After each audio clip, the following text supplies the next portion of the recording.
What is up, everybody? This is Mr. Extraordin back with another video. This is real talk. Real talk, the real deal. We're not sugarcoating anything here. We're not pretending to be people we are not. We are being as naked, as genuine, as sincere as we possibly can be. So this is for June 2024. It is cold. I'm wearing two blankets, two heavy blankets, two thick blankets. I've relocated from where I was before, so it's quite a new chapter. I don't know where God is taking me, or rather, I don't know the plans that He has for me. So we'll see what happens. But anyway, I just wanted to talk about uh, what God is able to take us out of with regards to maybe current situations that we're currently in.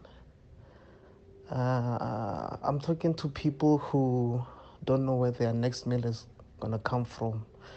I'm talking to people who are wearing torn pants that they've been wearing since, or that they have bought when they were still working and they're currently unemployed, and these are the only pants that they can wear.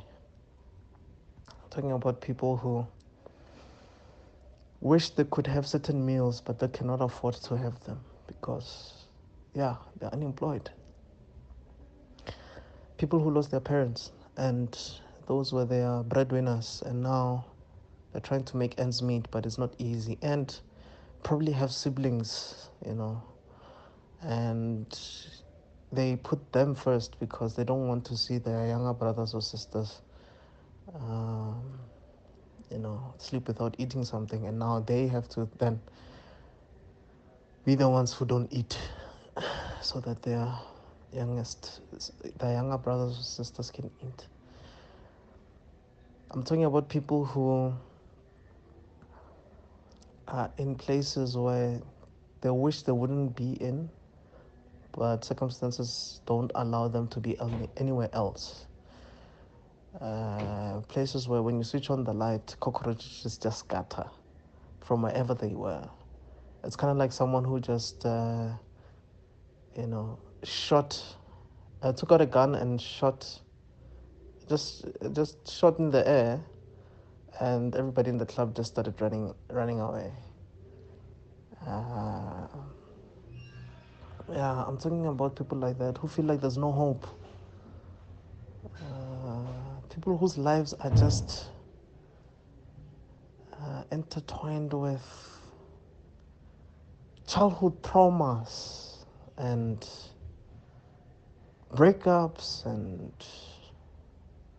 finances and spiritual attacks and mental health issues. I just want to say that God is able to take you out of those situations. He's able to take you out of those. He's able to take you out of those situations. I'll share my story with you guys. I think the year was 2013 or 2014, somewhere there. I was unemployed at the time. And I remember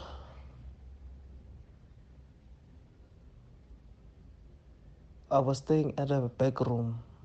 If you're listening to this and you're not from South Africa, or you're not, you don't understand the a black person's situation.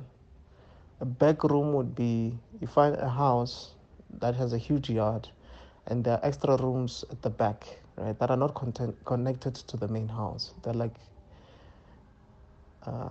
just some houses at the back because there's extra space at the back. So the I guess the homeowners just decided to have extra houses at the back, or extra rooms at the back, so they can rent out those rooms. right? So these rooms would just be like just a bedroom, and then you, since it's just a room, you can have your own, you know, hot plate or small stove. I don't know what you guys call them in your language. You could have your own fridge. You can have your own TV in there. Have your own dishes and so on. So basically, you just create a home for yourself in that mini room. So yeah, my sister and I were in that room in a place called Cosmo City, Extension 2. And the landlord was not playing, eh?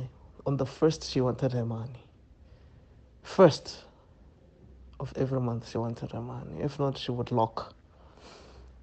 For the longest time, we didn't experience that, but there was this month where my sister was working, but she was not earning much, and she had a child, or rather has a child, and she would send the money back home.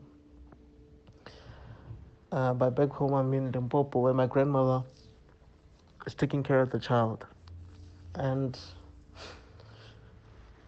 I don't know, that specific day, my sister was not around. I don't know where she was. I think she was at work, but she just didn't come back from work. So it was around 7, 8 p.m. And I think I had been at my friend's place, I think, or something like that. So when I came back from my friend's place, I had gone for a few days. When I came back and tried to unlock the room, you find that the room was actually locked. You know when there's like that key block thing, where you cannot put in your key because it's blocked by something else. I couldn't get it, and yeah, I just clicked that no. The landlord is just, it's not having it today. Today's just not my day. Now, I don't think I had data or anything to communicate with people. Or even if I did have the data, there was no one that was going to come and fetch me. I think at the time my friend didn't know where I stayed. My sister's phone was not going through. So I just called my mom and I said, yo, mom, hey, I've been locked out. And by the way, my mom doesn't work, guys. She has been unemployed for the longest time. And my whole life, actually, my whole existence, I think mom probably worked 5% of my life. So mom is surprised. Yo, what's happening? Where are you? I tell her, look, I'm in the yard. I just don't have access to the room. So I think I might sleep outside. Mom was like, yo, where's your sister? I'm like, I have no idea. She just went, she. Last I checked, she was at work. So I don't know where she is now. I tried to call her, but her phone is off. It was horrible. Then the landlord's husband came and he spoke to me. So the guy had a tendency of speaking to you, not with you. Sometimes he does speak with you, but when he's upset, he doesn't speak with you. He speaks to you. And he was just saying, look, man, this is Gauteng. This is Joburg. I can get another tenant by tomorrow because people are always looking for accommodation. That's how valuable accommodation is. And one thing I want to make clear to you is that, um, yeah, this is your work. So you just need to prioritize that thing, that you could easily be replaced. He was not saying it out of malice. He was not saying it to make me feel bad. He was just painting a real picture. He was just giving me the facts of life, that this is life. Life doesn't revolve around you. It carries on, it moves on. So if you're struggling to do what you're supposed to do, you can be replaced, whether it's work or whatever. And I agreed with him. I mean, it's not like he was lying. He was speaking facts. Cut the long story short, we speak. The guy then decides to go. Doesn't open for me. He decides to go. So you can imagine I'm outside talking to this guy for like 30 minutes to an hour. He has the keys, by the way, to unlock the door so that I can go inside. But it's like, yeah, no, it is what it is. And I remember after he left, so I think in my life I've had hectic, not necessarily hectic, but I've had heartfelt prayers with God about asking Him to give me second chances. And I probably had maybe 4 to 5 of those prayers in my life. I think this was probably the second or third prayer. And I said, God, may I never be in a situation where I'm unable to sleep in a room or a house because I'm unemployed or what have you. Please bless me again. I know I messed up. By that I meant that I know that you have blessed me before with a job, and I left the job because I just felt like I was not good enough. So I left. My sincere apologies for, I'm a bit tired for speaking the way I am at times. I'm just tired. So, like I said, it's real talk, guys. Truth only, nothing else. No, zero room for pretense. Zero room for pretense. But anyway, as I was saying,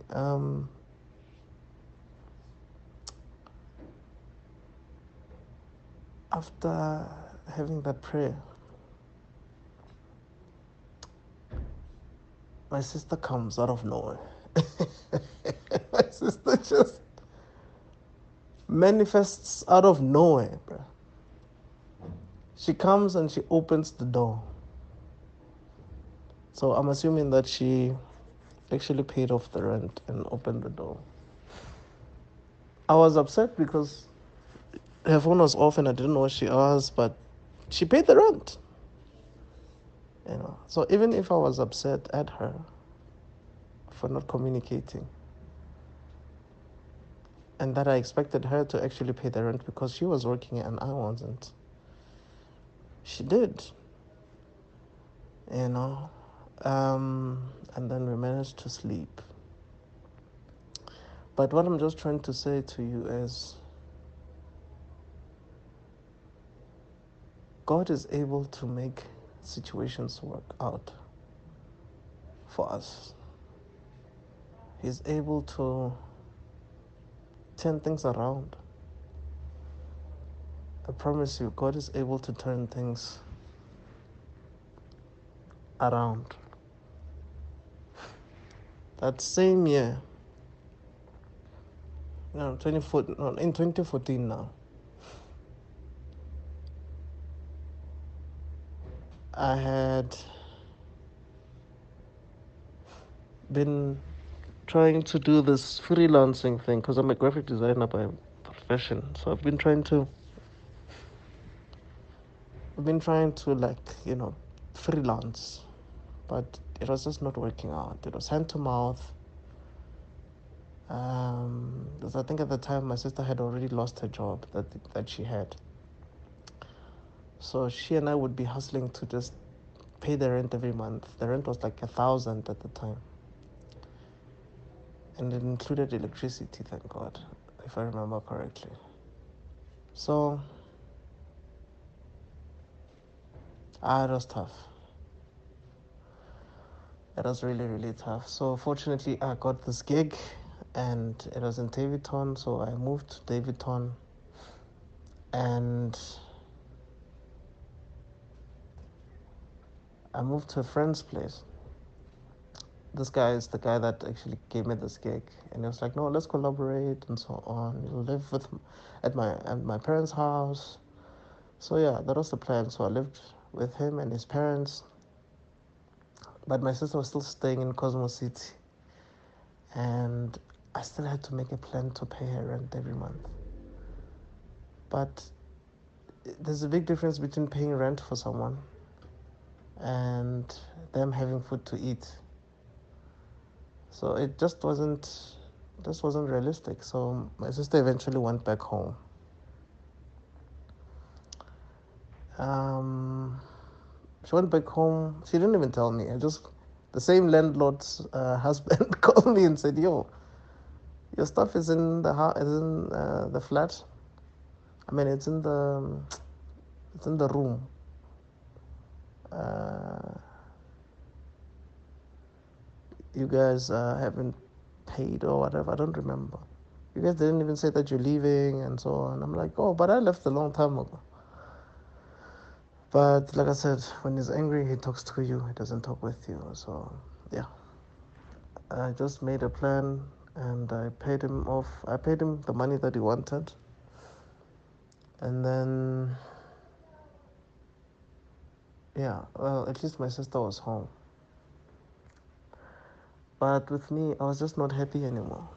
I was very thin, and I just said, "This is not life anymore. I cannot live like this. I need to get a job." So the one of the prayers that I was telling you guys about, like I said, 5 or 6 such prayers. I remember I was helping my friend at the time to we're carrying bricks because he was trying to build something at his home, like a wall. Um, so we're carrying some bricks from somewhere using a wheelbarrow, and as I was picking up those bricks to put them in the wheelbarrow, I just said, "God, if you give me a job, I will make sure that I go to attend a church, and I will join a cell group." So a few days, I think, if not, was it that same night or a few days afterwards, I decided to go back to another friend of mine, the same friend that I've gone to earlier on when I was telling you guys about the story of being locked out. He was staying around Cresta side, still in Joburg. So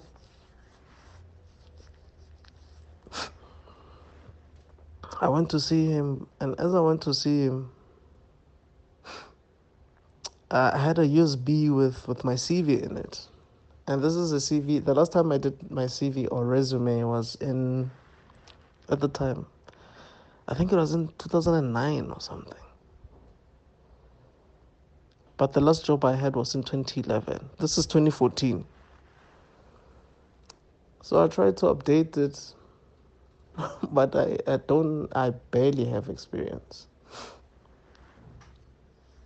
At the time, I had 1.5 years of corporate experience, and I guess you could say 3 years of freelancing.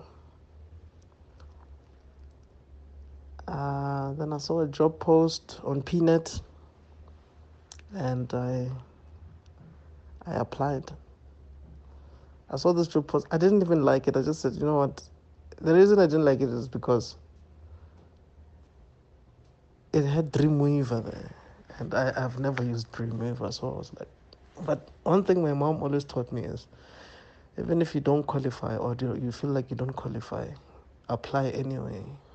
So yeah, I applied, and then the next day I was supposed to see an old church, I guess a church mate of mine, who wanted me to teach him how to use Illustrator and basically retrace with Illustrator. So I went to go see him.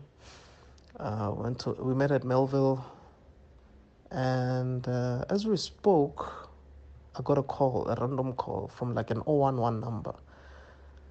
Then I answer. They're like, "Hey, Kuto, we saw your CV. Would you be interested in coming in for an interview?" I'm like, "Yeah, sure. It's in Santon. Please come. Let's say it's a Tuesday. Please come on. Did they say Wednesday or Thursday? Wednesday or Thursday, somewhere there. Please come on Thursday. Let's just say Thursday. Please come on Thursday. Um, no. Let's say it's Tuesday. Yeah, please come on Wednesday. All right, no problem. I'll come on Wednesday, which is the next day. You must make sure that you come by 8. Let's have an interview and then we'll take it from there. I'm like, no problem. I don't have money on me. So I told my best friend, I'm like, yo, listen, man, here's the situation. I got a call, man, about an interview in Santon. This is the situation, this and that. It's like, okay, no problem. He gives me money to go to Santon. I've never been there before.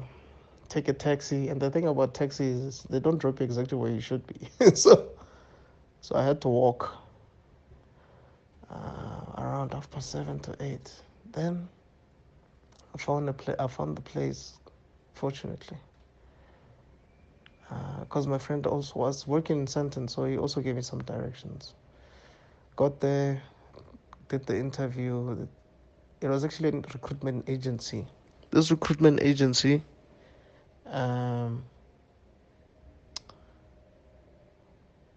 was looking for a candidate for a specific company, which I shall not name. All right, so they tell me, no, this is how much they're willing to give you. I think at the time they were willing to give me 8,000. Mind you, my first job, I was earning 5.5. After 3 years of freelancing, this job is willing to give you 8,000. No, it's willing to give you 10,000. I'm like, yeah, no, that's fine. It's in Pretoria. Do you stay in Pretoria? I said, no, but I do have family that side. They were like, okay, are you willing to move? I said, yeah, sure. No. I actually said that I stay in Pretoria. And I only said this because I was desperate for a job. All right, they're like, okay, no, we'll let you know. Friday. Friday. This was in around August, mind you. This was actually end of July. End of July, yeah, 2014. They call me Friday around 9, and they say, you have an interview at 11 in the morning. You have an interview in Pretoria at 11. They want to see you. Yo, I was just watching series. I don't have clean clothes. I think I had some cash. Fortunately, I had some money. I think my friend had given me some cash for something. I don't remember. But I'm in Joburg, and Joburg is like 45 minutes away from Pretoria. And they're like, can you make it? I'm like, yeah, I'll make it. I had not bathed, nothing. So I go to the bathroom quickly, take a shirt. I remember when I was a kid, on rare occasions, in primary school, Little Bedford View Primary School. Mondays we wore white, Tuesdays we wore blue, Wednesdays we wore white, Thursdays we wore blue, Fridays we wore khaki, right? So sometimes my mom would forget, and there would be days where on a Tuesday she would forget to wash my blue shirt. I mean, this happened I think twice in my life, in my 7-year primary school life. So she washed, because she was doing the laundry. Funny enough, so I was like, Mom, I'm supposed to wear blue. She's like, okay, no worries. She washes it quickly. She lets it dry. And then she just irons it, and I would wear it. For some reason, it would be dry by the time I wear it. I don't know how she did it. So I'm like, yo, if mom could do that, let me do it. So I washed my shirt, put it out outside, and hang it. Take a bath. Once I'm done taking a bath, I'm just hoping to God for, like, I'm just hoping for a miracle that it will be dry by the time I'm done bathing. Nope, it is wet. Take it in, iron it, wear it, get a taxi. By the time I'm in a taxi, it's about 10. They're calling, they're like, where are you? These companies, they want to see you. Are you. I'm sure you're on your, I hope you're on your way. I'm like, yeah, I'm on my way. There's just traffic. 11 hits. I'm not even in Pretoria. I think I was still in a taxi to Pretoria. Oh my God. They keep calling and asking me where I am. They're like, yo, they'll wait. An hour goes by. I'm still in the taxi, saying traffic this, traffic that.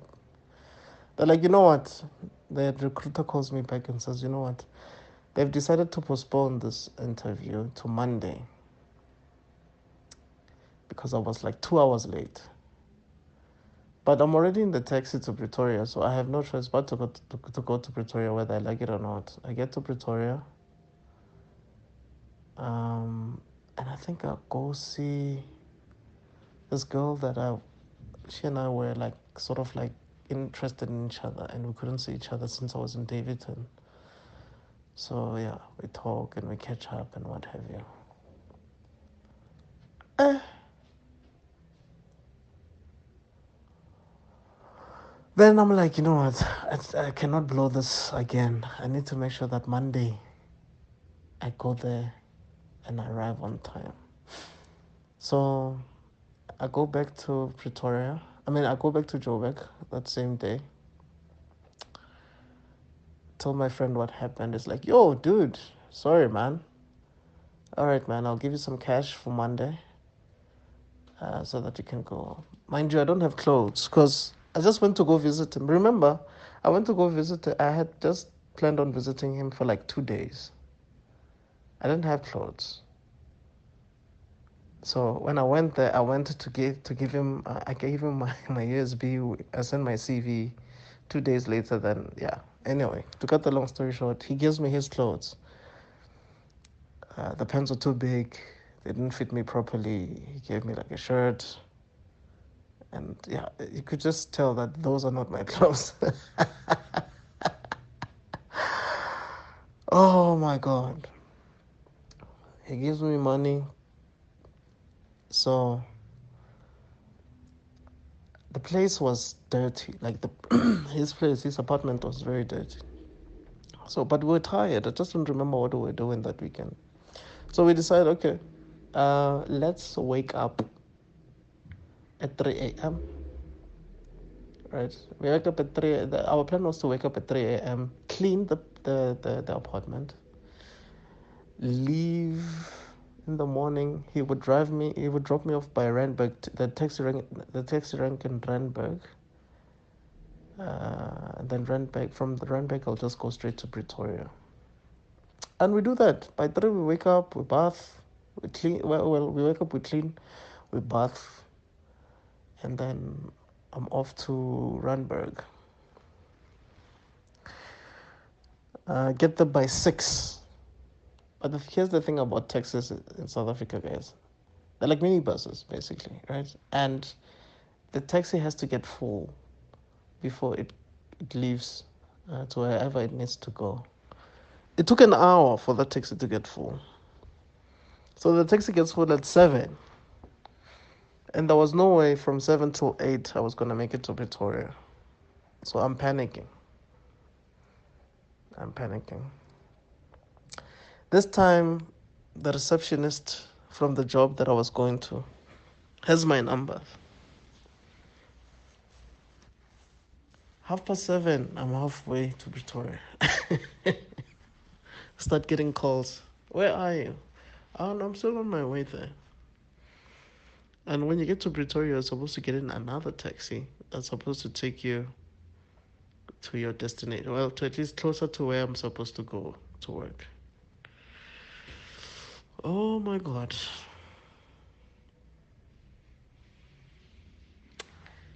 Let's just say that I didn't make it in time. By the time I got to my destination, not necessarily my destination, the other taxi that's supposed to take me to my destination, it was 8 o'clock. I keep getting the phone call. Where are you? Where are you? I'm like, you know what? I'm not gonna make it here. I'm like, okay. I just go to the taxis. I'm trying to find this place, Menlo Park, where I'm gonna meet you guys. I'm like, look, she's like, all right, just let me know when you're here. Okay, no problem. So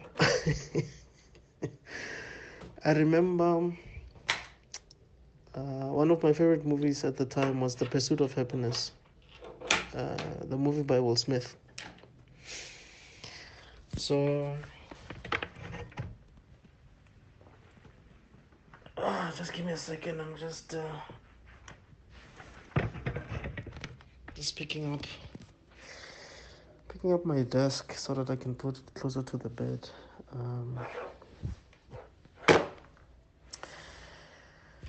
Because my phone is near on life support, and yeah, I need to get a new phone.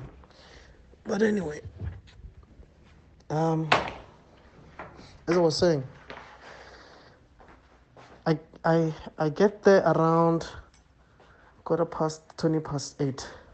But anyway, as I was saying, the movie Pursuit of Happiness, I remember when Will Smith, or Chris Gardner, the character played by Will Smith, had an interview, but unfortunately he got arrested. So he couldn't afford rent, actually. Before he got arrested, he couldn't afford the rent. So he had told his landlord that he would paint the apartment as payment. And as he was paying the apartment, because of his speeding tickets that he had not paid for years, he got arrested. And he got arrested overnight, but fortunately, was let out, and he started running. He ran for the interview with paint and everything. Paint. Did not bath. He was not presentable. Nothing. But when he got there, in the boardroom, he told them the truth. Listen, guys, I was arrested. This is my situation. Couldn't pay the rent. What. So I said, you know what? I just have to be transparent and open with these people when I get there. So, get in the building, see the lady that was talking to me over the phone. She's like, look, just tell them that you are here since 8. I'm like, oh, okay. So I sit and I'm waiting to be called in. But I see another graphic designer coming out. You can tell that this guy had just been interviewed. He's carrying those big black art bags. I'm sure you guys are familiar with those big black art flags. They usually have stationery inside. And this guy looks older, eh? Has gray hair. He looks more accomplished than I. Looks prim and proper, wearing a suit and everything. And there I was, wearing my friend's clothes that don't fit me properly. Anyway, they call me in. I see the nice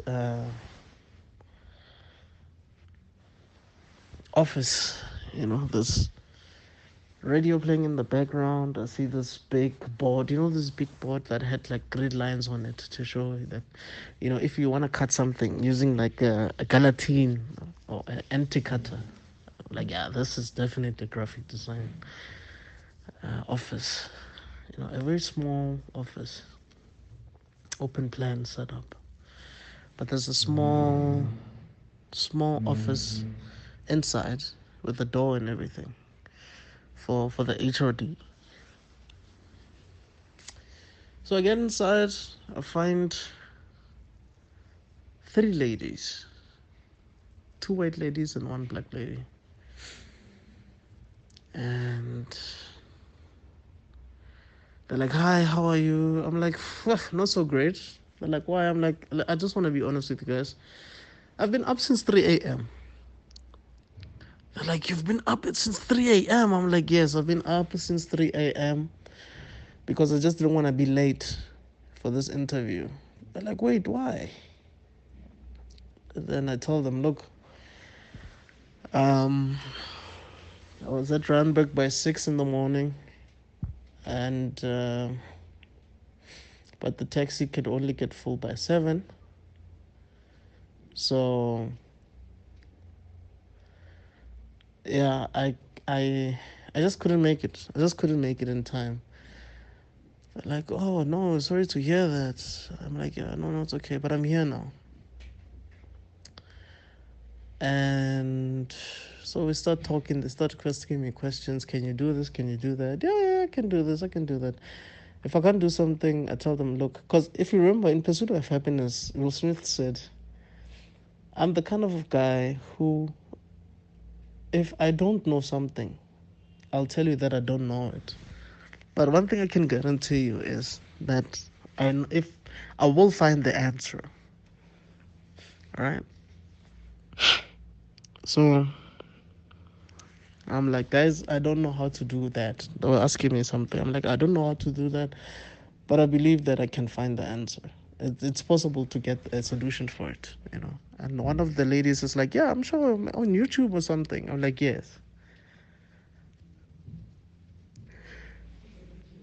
So as we kept talking, they're like, "How much do you want?" I'm like, 8,000 is fine. Deep in my heart, I wanted to say 10, but at the same time, I felt like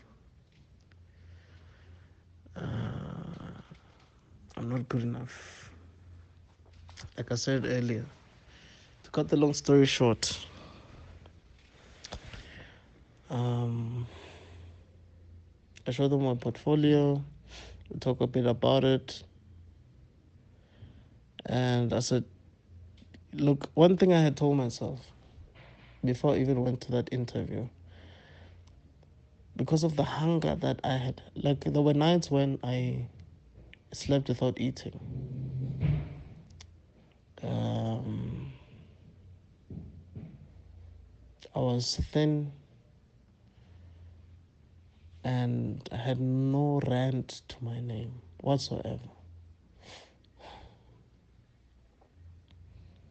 So I know how it's like. I've been there. I know how it's like to be at the mercy of other people. It's not easy, you know." So I look at them and I say, "I just want to let you know, guys, that I'm willing to volunteer for 2 hours. The 2 hours that I've wasted um, on Friday, I'm willing to make up for them for free. You just give me a computer, laptop, whatever, and I'm willing to do any job required. Because I honestly wasted your time on Friday, and I've wasted some time today on Monday." And I saw them looking at each other, and then they're like, "You know what?" We talked and talked and talked. They're like, "Please sit outside." I go sit outside. After like 15 minutes or so, the lady who was saying, "Yeah, I'm sure the solution on Google, whatever," she calls me. She's like, "Hey, Kudzo, come in." I'm like, "Okay." They show me a desk. They give me a task, and I try my best to do it. I worked from 9:30, let's say from 9:30 until 4 p.m. I did not have lunch or anything. The lady that gave me, that said I must sit there, gave me like, these fireballs, these small chili fireballs. I think she gave me like one of those cherry fireballs or something. One or two or three of those. They were in a jar, I don't remember. And yeah, they were knocking off at 4, and I'm like, oh, you know what? Thank you for the opportunity.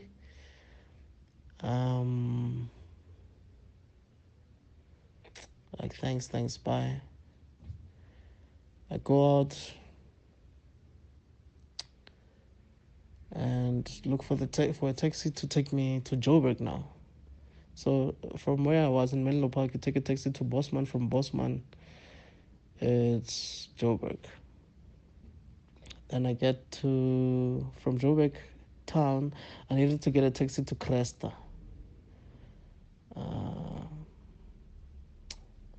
Yeah. But it passes Cresta and goes a bit further down. So I could go to where my friend currently stayed. Then I went there. They opened for me. Fortunately, my eyes were red because I was exhausted. Tell my friend what happened. It's like, yo, dude, that is crazy. Anyway,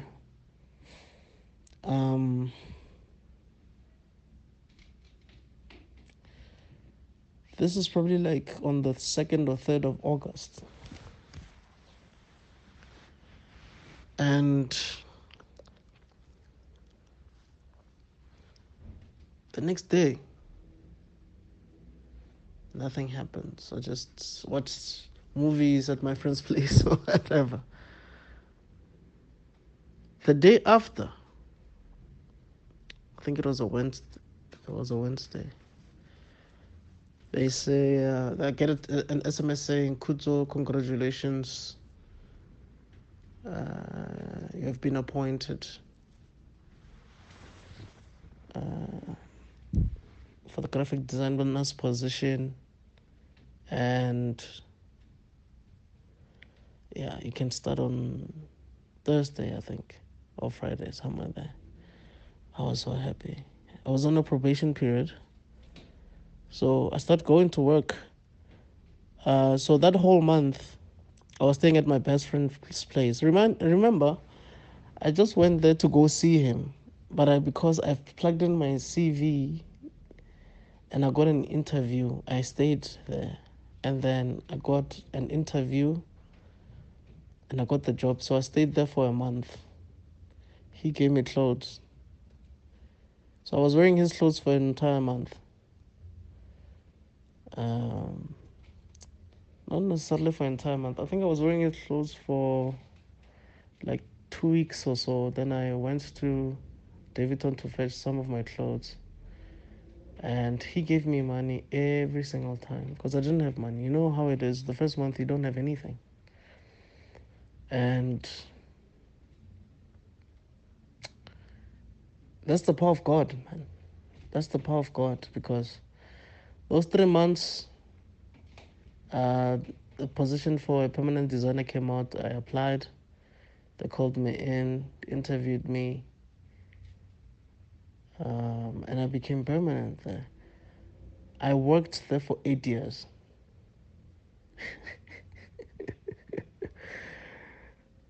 That's the power of God. I worked there for 8 years.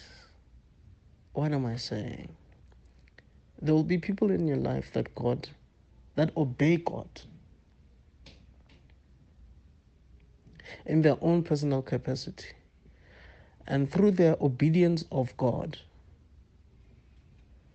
in them obeying God, in their obedience of God's word, and in them obeying God, you are blessed through it. Had my friend not obeyed God, I don't think he would have done what he did. I don't think he was going to give me money for 30 days straight. and give me his clothes for 2 weeks straight, you know. So his obedience in God allowed me to at least wear something to work for the interview and for those 2 weeks. And for him to give me money to at least travel from Joburg to Pretoria every single day. I had to wake up at 4 every morning. I had to make sure that I'm by MTN taxi rank, which is basically the CD, is the taxi rank in the CBD. I had to make sure that I was out of the CBD before 6, because if 6 hits and I'm still in the CBD, I'll be late. But every morning, I always saw myself running like Chris Gardner, Will Smith, to work, and it was tough because it had been 3 years since I had worked, and like that I've worked for corporate, and now I'm dealing with new people. They have new ways of working. They have different file systems. They were using a Mac. I had not used a Mac in maybe 3 years, but fortunately, I did have experience with the Mac. Um, it was not easy, man. It was not easy. Apparently, it took me a year to actually start designing according to how my boss wanted me to design. A whole year. But from earning 10,000 on probation, when I became permanent, I ended up earning 20,000. That was 2014. From earning 5.5, 3 years prior. Is that God or what? It has to be God. It has to be God. There's no one else. It has to be God.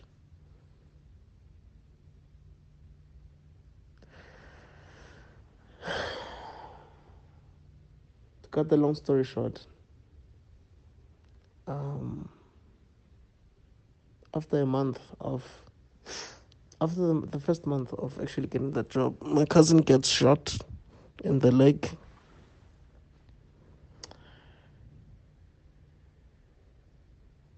But that's a story for another day. That's a story for another day. But I'll just leave it here. That God turned things around. From the guy who couldn't even sleep because he couldn't pay rent, was even thinking of sleeping outside, to a guy who had nothing to his name. I ended up being someone who was earning 20,000 a month in 2014, with 1.5 years of corporate experience and 3 years of freelancing experience. So I would like to encourage you that I'd like to encourage you. I'm telling you that God is able to do exceedingly abundantly above all that we can ever think or ask. So do not have doubts. Have faith. See what God does in the process. See what God does in the process. You'll be amazed. I'd like to encourage you to do that. Like I said, I know how it's like. I know how it's like. I've been there.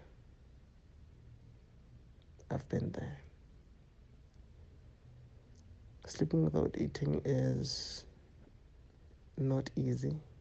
It's tough.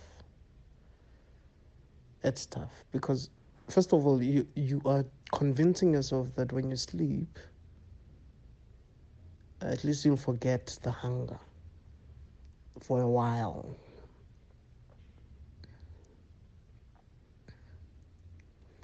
Also,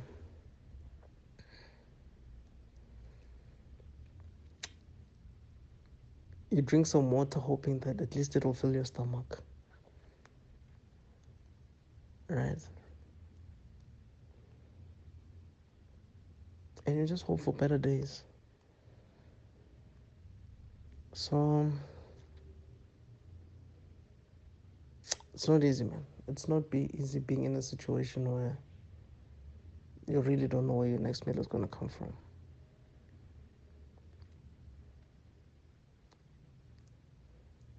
But I think through it all, I've learned to trust in God. Through it all. One of the scriptures that I used to look up to, or rather that I used to remember, came from a friend of mine, or rather a churchmate of mine, who was in a coma. And he came out of that coma and had a testimony to share in church. And,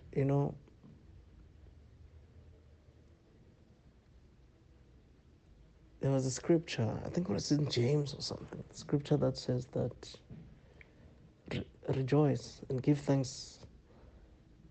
Rejoice when you have troubles or something like that. And I think he also shared the one that says give thanks in all things. So whenever I was going through that, those were the scriptures that I used to just think about. Rejoice, even when you are troubled or have troubled times, and give thanks in all things. It didn't make sense. It shouldn't make sense. But the word of God says you must give thanks. You must rejoice. So, yeah, I hope this story encourages you. Walk by faith and not by sight. Believe that the God who created you is able to do anything and everything. That there's nothing too hard for him. I have seen it. I've been at the mercy of a lot of people. I've had people help me time and time again. Help me with transport money, help me with food money, help me get a job. So I am truly grateful to God and to the people that he had sent in my direction to help me. And also to those who obey his word in general. And as a result, we benefit from their obedience to God, whether we like to admit it or not. So please don't give up. And I believe that this message was meant for you, whoever's listening now. This message was meant for you.